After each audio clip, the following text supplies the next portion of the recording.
enterprises to get ready to do business in China, to export to China, or to invest to China. We are currently in the third phase, which will started last year in October and will run up until next year in March. The USME Center is implemented by 5 European Chambers of Commerce and business organizations in China, including the China-Britain Business Council, who is co-organizing this event today. We are also an official member of the European Enterprise Network, and we partner with many other organizations, including government agencies, business support organizations, both in Europe and in China.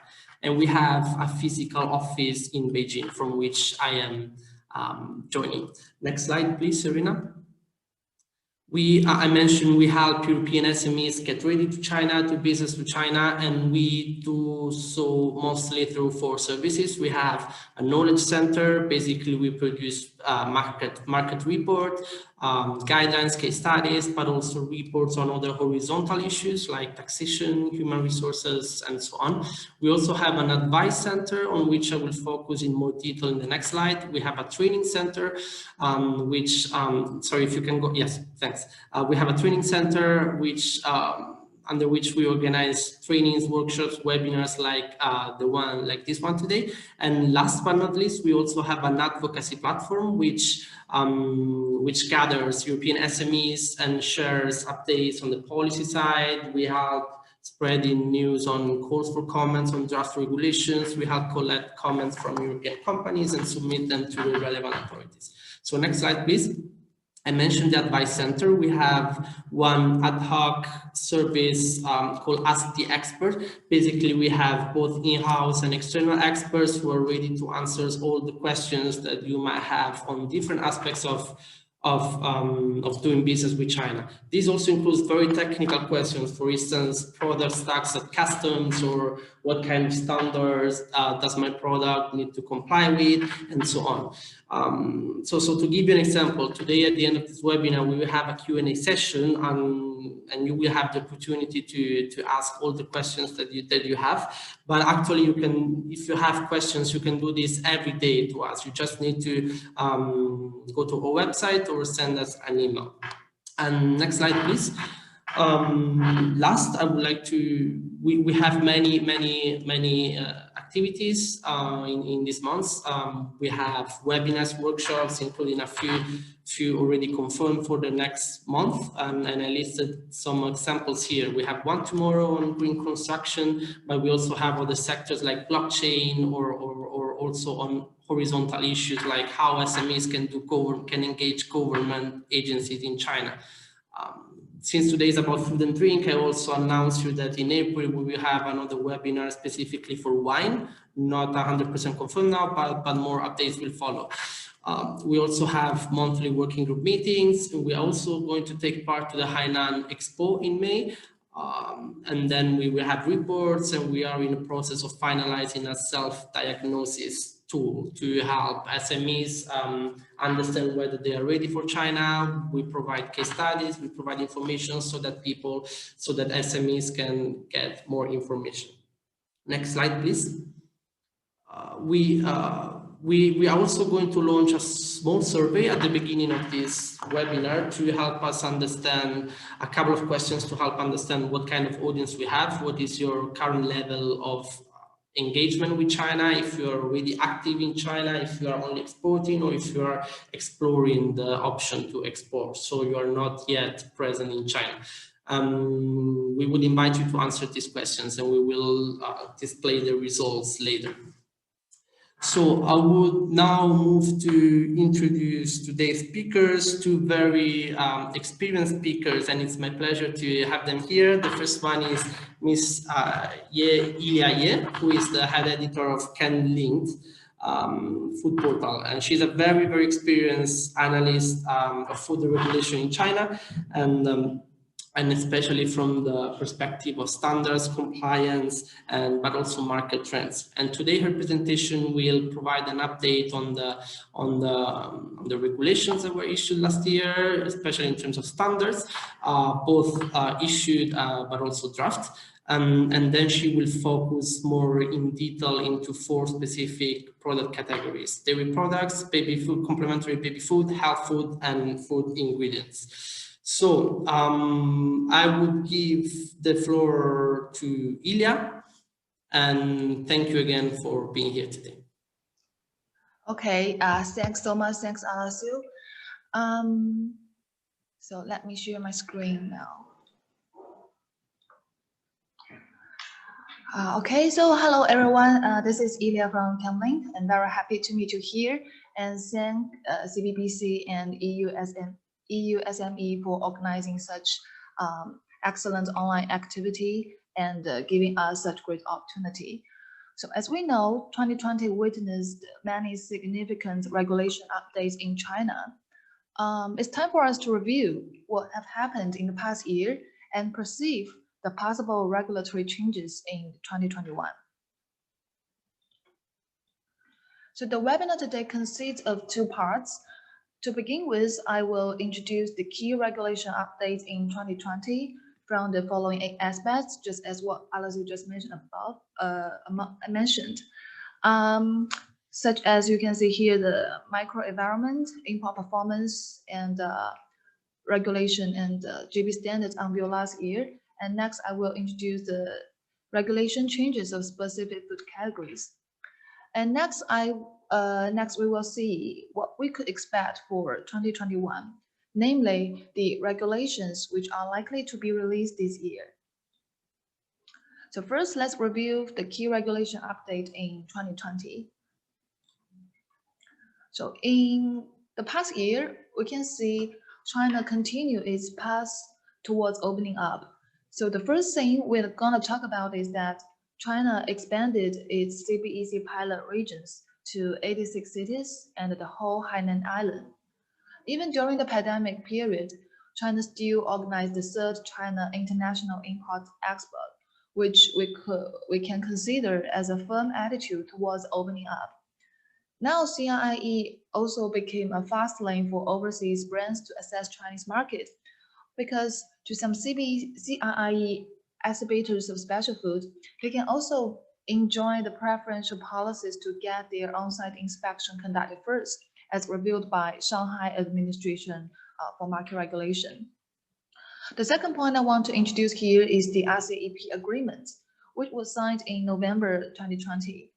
Because it was just released a few months ago, so it may still be a new item to some of our audience. So to put it briefly, it is now the world's largest free trade agreement signed by 15 countries.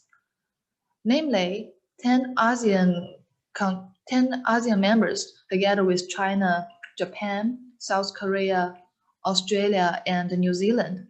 So once this agreement comes into effect, over 90% of cargo trade among the 50 APEC countries will eventually enjoy the 0 tariff. So if it is of your interest, you can click the link here for our analysis about the impact what the RCEP agreement bring on food industry. And the third point I want to talk about is the trade relations, especially China's trade relations with the EU's and Australia. At present, China concluded a phase 1 agreement with the US and gives the trade facility to US dairy, pet food, and etc. And this agreement is also considered as a first step towards a truce of the trade war. While on the other side, China issued an anti-dumping probe into Australian wine and also temporarily banned the import of Australian beef. The trade relations between China and Australia is strained. Although in 2020, we saw many uncertainties and challenges, we also see the accomplishments such as the signing of RCEP and the successful negotiation of China-EU Comprehensive Agreement on Investment. In the following years, we can expect China will trade with more countries, especially EU countries and ASEAN countries. And the last point we want to emphasize is the dual circulation development pattern, which was first raised in a CPC meeting in May last year. It is a new development pattern with major domestic circulation as the main part, domestic and international dual circulation promoting each other. When some people saw the expression that with major domestic circulation as the main part, they might guess, okay, it indicated that China will shut this country off from the world. But in July 2020, President Xi clarified that China won't stop opening up. And from our perspective, imported products will still be a significant supplement of the overall supply in China. So in terms of the import performance, from 2017 to 2020, we saw a steady growth in dairy sector, especially for the liquid milk and cheese. In 2020, dairy and cream, which includes the liquid milk and milk powder, accounted for the majority of the overall dairy imports.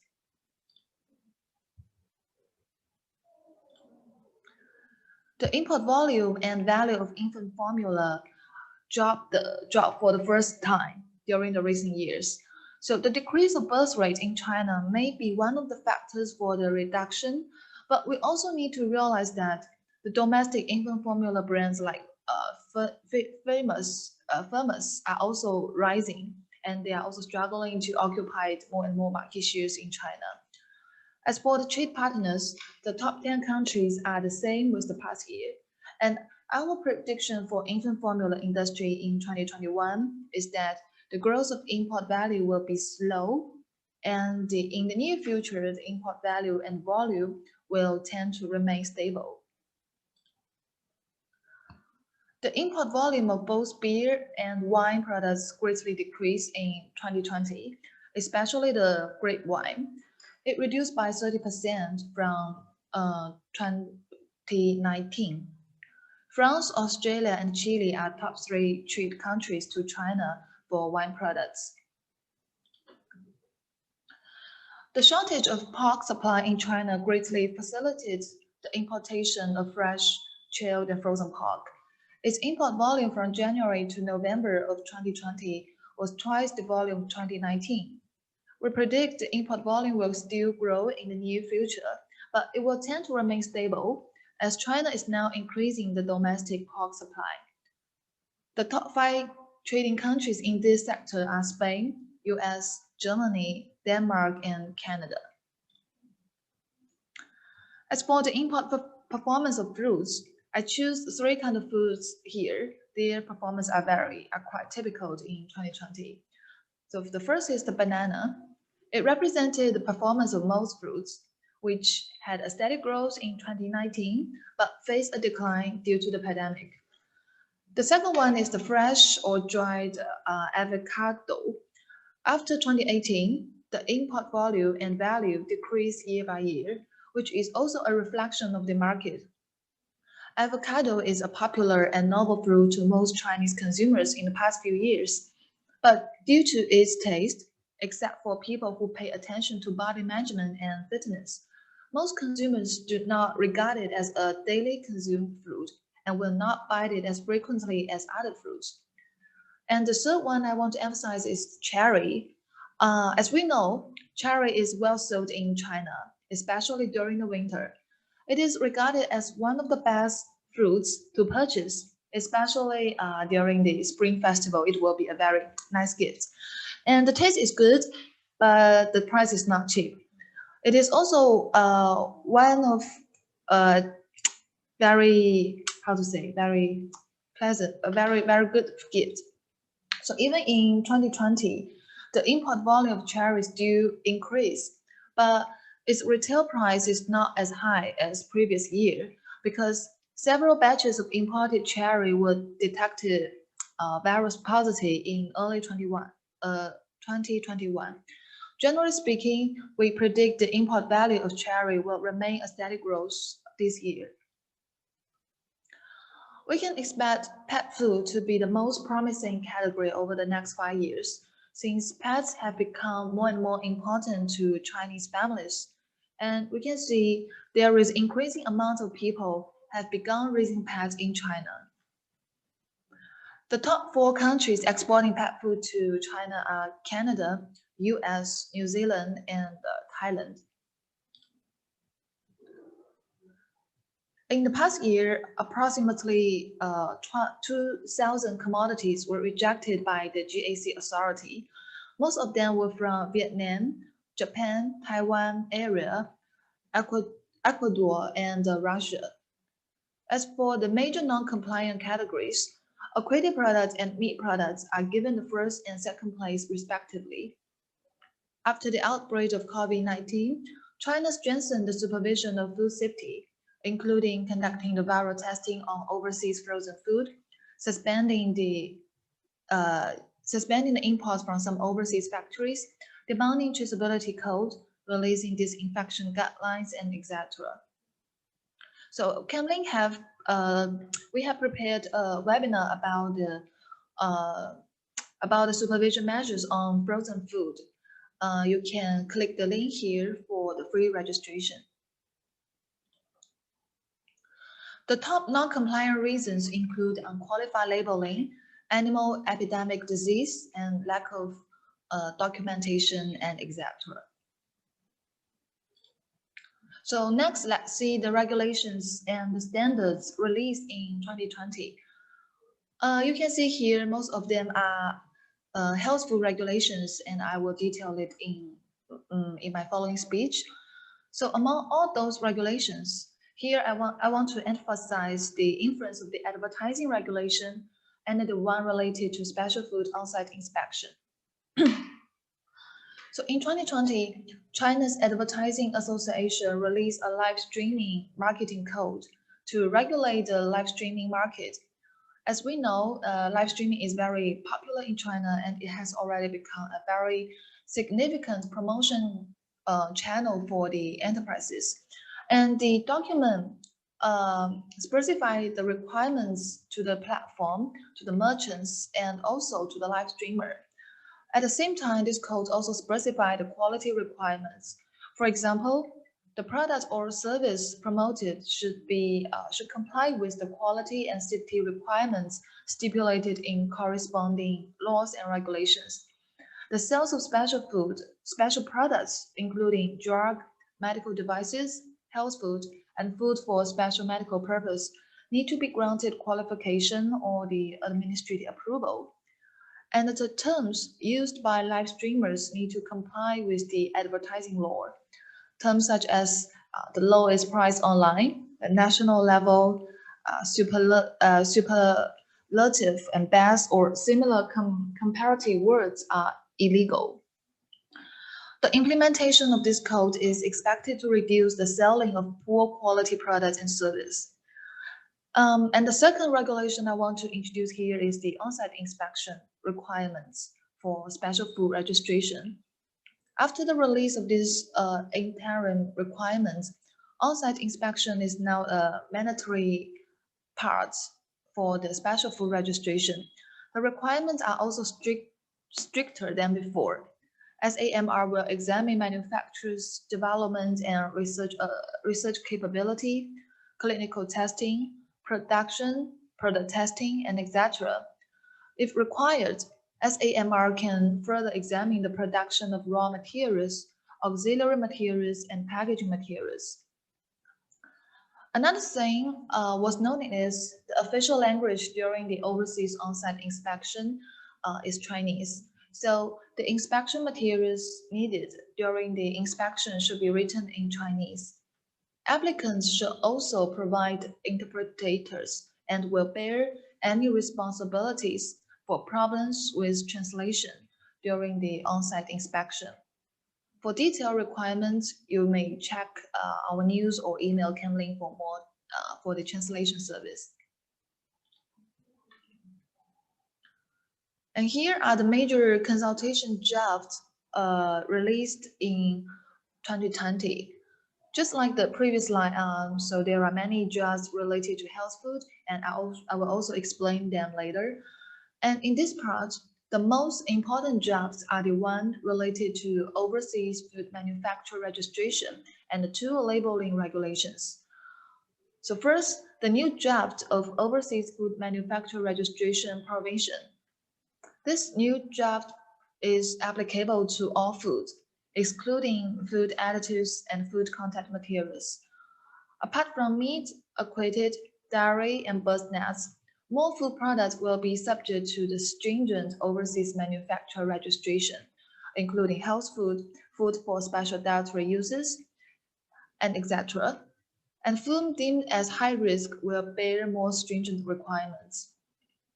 Second, the Food Labeling Supervision Administrative Measures. It was released in July 2020, and it is the second draft of the regulation. Similar to the requirements mentioned in the first draft, imported food should have Chinese label, which should be directly stocked, printed, or indicated on the minimum sales unit package. It is not allowed to affix the Chinese label on the foreign one after the product enter Chinese market. It is also not allowed to use the statements such as free of additives or do not contain to emphasize that the substance is not used or contained in the food products. As for the GB2A050, the second draft revised quite many details. For example, the content of saturated fat and sugar labeling is compulsory. The scope of prepackaged food, which can be exempted from nutrition labeling, is revised. The limit of surface area for food exempted from nutrition labeling is increased to 150 square centimeters or to 40 square centimeters. Descriptions like kilocalorie, and calories are allowed for the labeling of energy. So low protein is not allowed to be labeled as a content claim.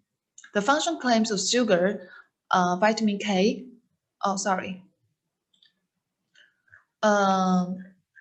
the function claims of sugar and vitamin K and phosphorus and potassium are added. And next, we will move to the regulation updates of specific food categories. And the first one is dairy products. In 2020, series of GB standards were open for public feedback, involving the milk powder, concentrated milk products, cheese, modified milk, fermented milk, and whey powder. Here are the details of their proposed amendments. Nowadays, the milk source is not limited to cow or goat milk. For example, we can also use camel milk. Therefore, the wording is changed from raw cow or goat milk to raw milk of single species when describing the milk powder, modified milk, and fermented milk. In addition, the pathogen limits will not be specified in corresponding product standards because they could all be found in the GB 29921. It is noteworthy that the cheese product is newly included, and the cheese proportion in it range from 15 to 50%. When it comes to the processed cheese, it must contain cheese of at least 50%. A good news is that the maximum limits of mold and yeast will be removed from the GB standard for cheese. Undoubtedly, it will facilitate the development of the cheese sector as well as its importation. At the end of 2020, SAMR unveiled the Promotion Action Plan of Dairy Quality and Safety, which aims to further facilitate the dairy revitalization program issued in 2018. The key tasks of the Promotion Action Plan could be summarized into following 5 aspects. That is, the regulation system for dairy products will be optimized. The supervision capability will be improved, and the production license review of dairy manufacturers will be subject to more stringent requirements. If you have set up factories in China, pay attention to that.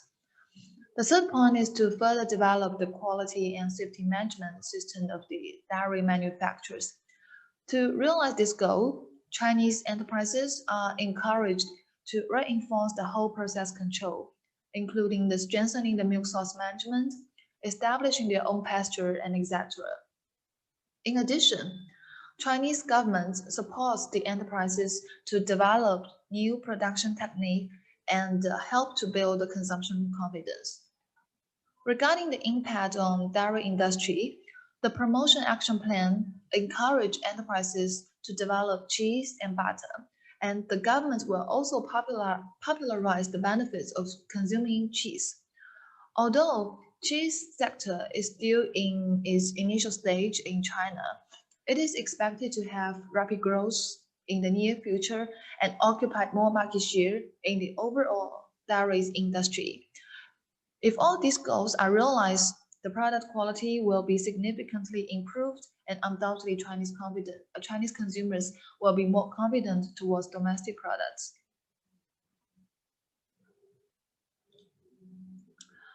Um, China also encouraged the public to increase the consumption of dairy products for a healthy body. So in the last year, the government issued the direction for dairy products consumption in China. And NPC deputy also raised drinking milk for life plan during two sections in 2020. Although it's hard to say if this project will be implemented, it is certain that Chinese consumers nowadays have growing awareness of milk consumption, which suggests the opportunity for dairy manufacturers.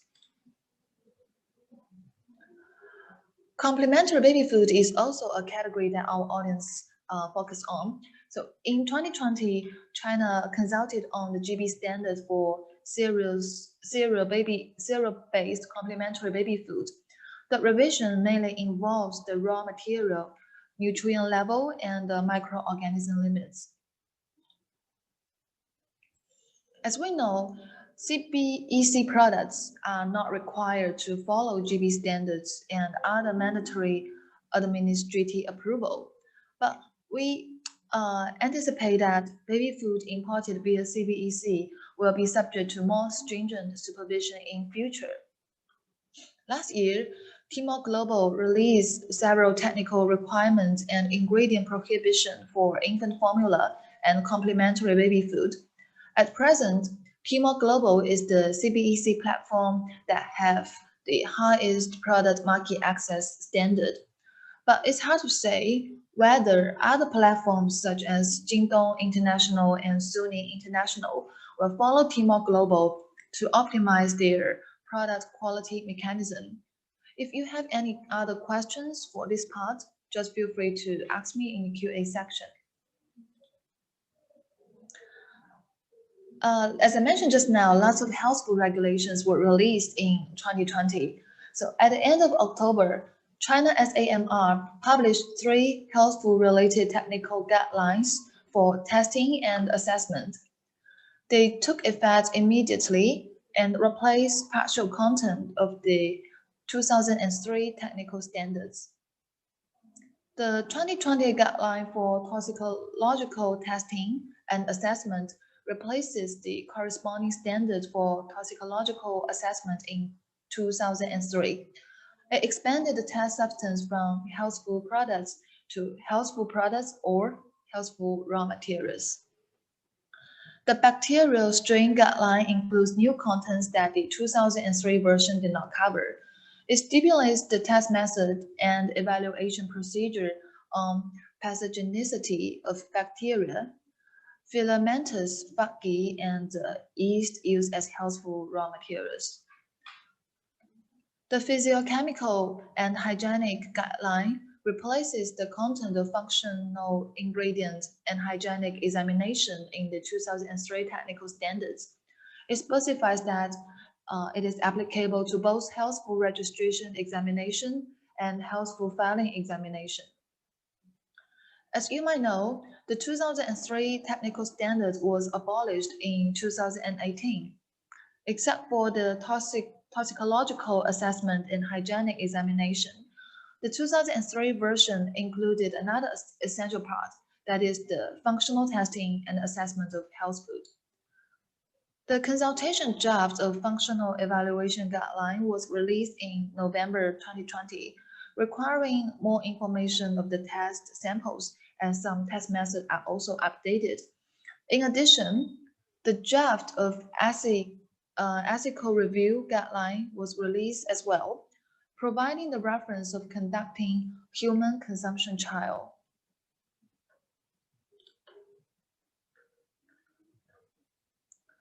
The Competent Authority is also proposed to revise the permitted functions for registered health food. Last year, SAMR consulted on the function catalog allowed for health food claims for non-nutrient supplements. Only 24 functions are left and 3 functions are deleted from the catalog, which are promoting lactation, improving growth, and improving skin lipid.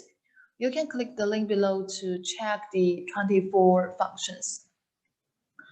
Apart from the basic definition, the interpretations of health functions give references on the health level of blood lipid, blood sugar, and blood pressure. For example, a healthy index of fasting plasma glucose should not be higher than 6.1 millimole per liter. Before we talk about the regulation changes for health food filing, let's see its current filing status quo. In 2020, 32 imported health foods obtained health food filing in China. More than half were imported from the USA. From the aspect of nutrients, 19 among 30 are vitamin and mineral supplements.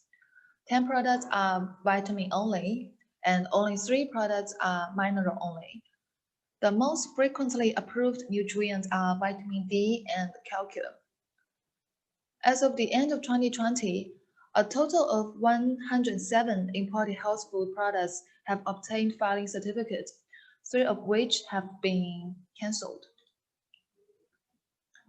The most important regulation change on health food filing in 2020 involves the raw materials. In December, China released the Health Food Raw Material Directory for nutrient supplements. It replaces the directory issued in 2016, and it will take effect on March 1st, 2021. The new directory updates the reference standards for some raw materials, supplements, compound source for current nutrients, and adds the allowed compound sources for new nutrient beta-carotene.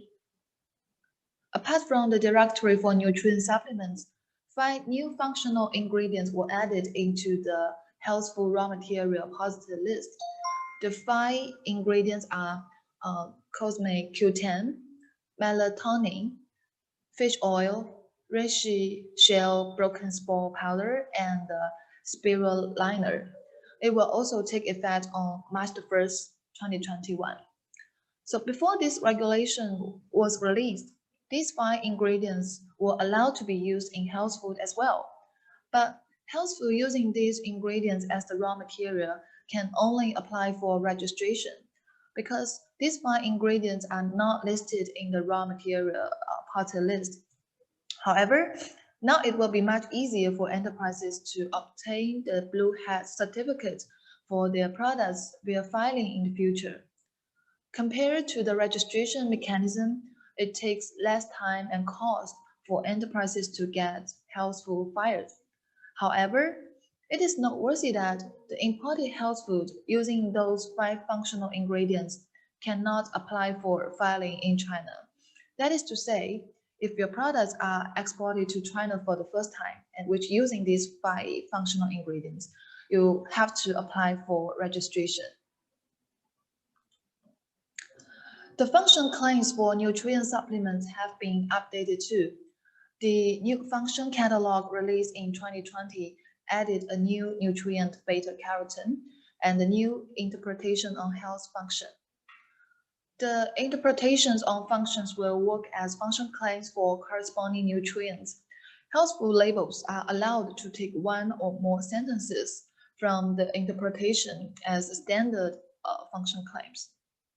For example, calcium supplements can now claim terms like calcium helps the growth of bone and teeth.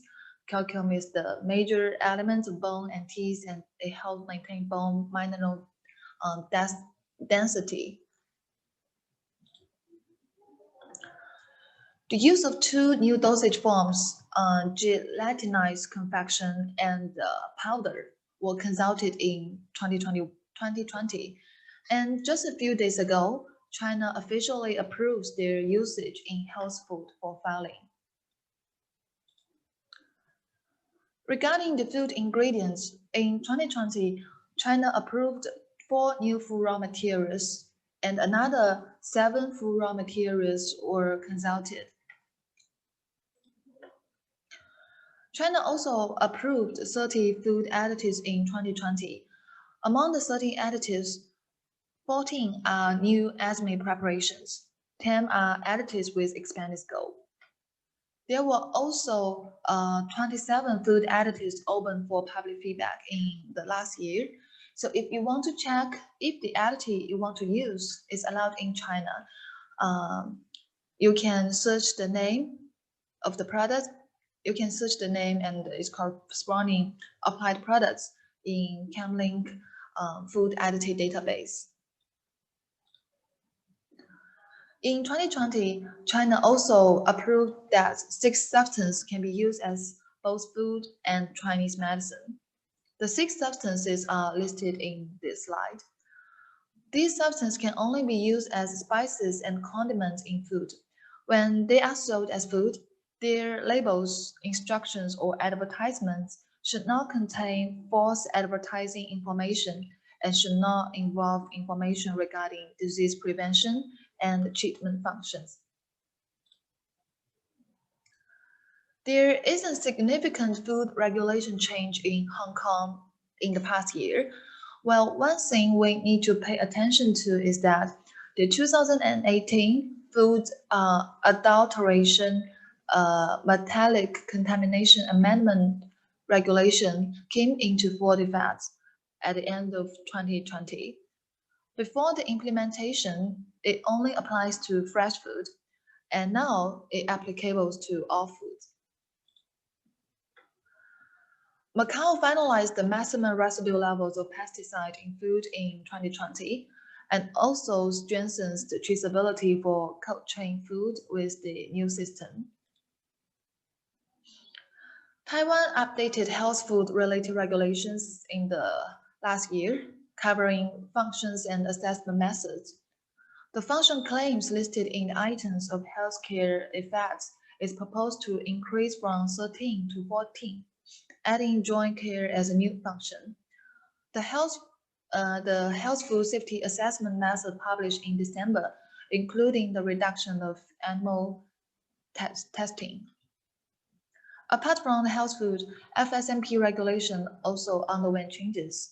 Except for the items required for common prepackaged food, the labeling of SMP will have to include target users, storage methods before and after unsealing the product, use principle and dosage, and so on.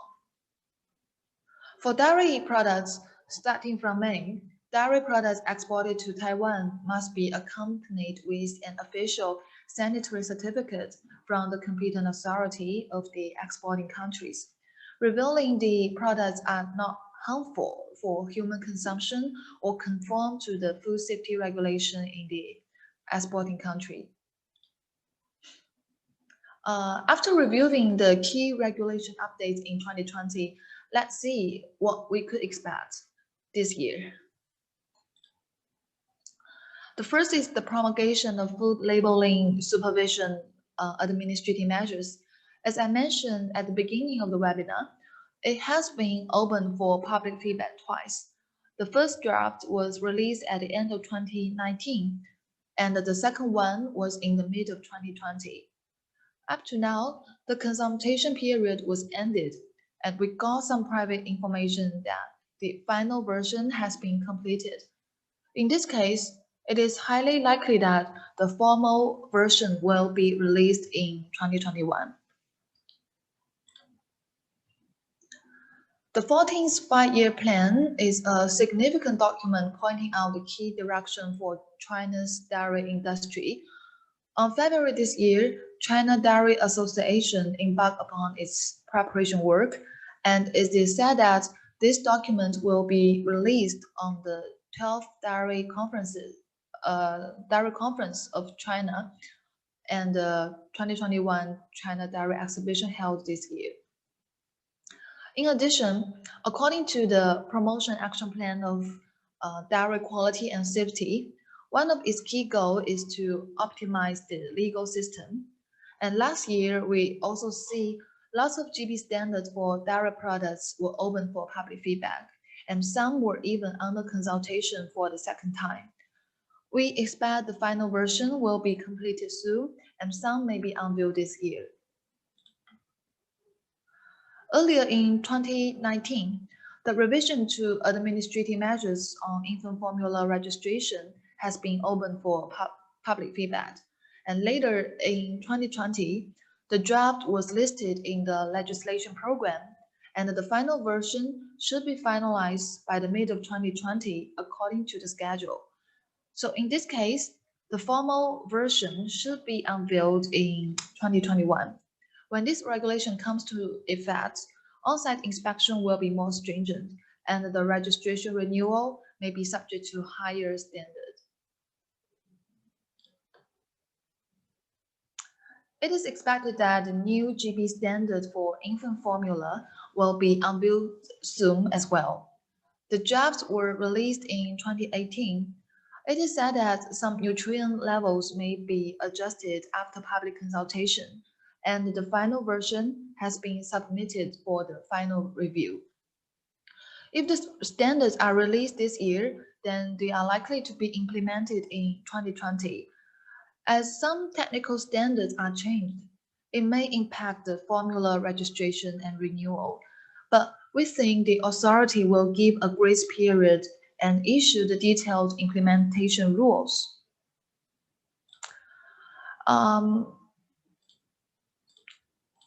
Sorry. Okay, so before I end my speech, I would like to take a moment to briefly introduce Camlink. Supported by Reach 24H Consulting Group, Camlink is an information platform focusing on the regulation and market dynamic around Asia-Pacific areas. The areas the industry will focus on include food, cosmetic, chemical, and business intelligence. Up to now, we have well served hundreds of global food enterprises to remove their market access barriers in exporting their foodstuff to Asia, especially China. Oh, sorry, something wrong with the slides. So relying on our technical advantages and resources, we provide one-stop importing services for overseas enterprises, such as the regulation monitoring, market research, product registration, risk alert, database, compliance consultation. In addition, we also help brands with e-commerce store setup and operation, social media operation, and KOL operation. We both experience expert team and can also provide food consultation service for global food stakeholders, such as special food registration, label review, and other compliance solutions. Oh my God. So here is the link of our website. It is free for registration, and you are also highly welcome to request 40 days free trial to access those valuable resources on Camlink. So well, that's all for my speech today, and hope what I taught could be helpful to you. If you have further questions related to China food regulations, do feel free to contact us, and you can also visit Camlink for more relevant resources. Thanks again, and see you next time.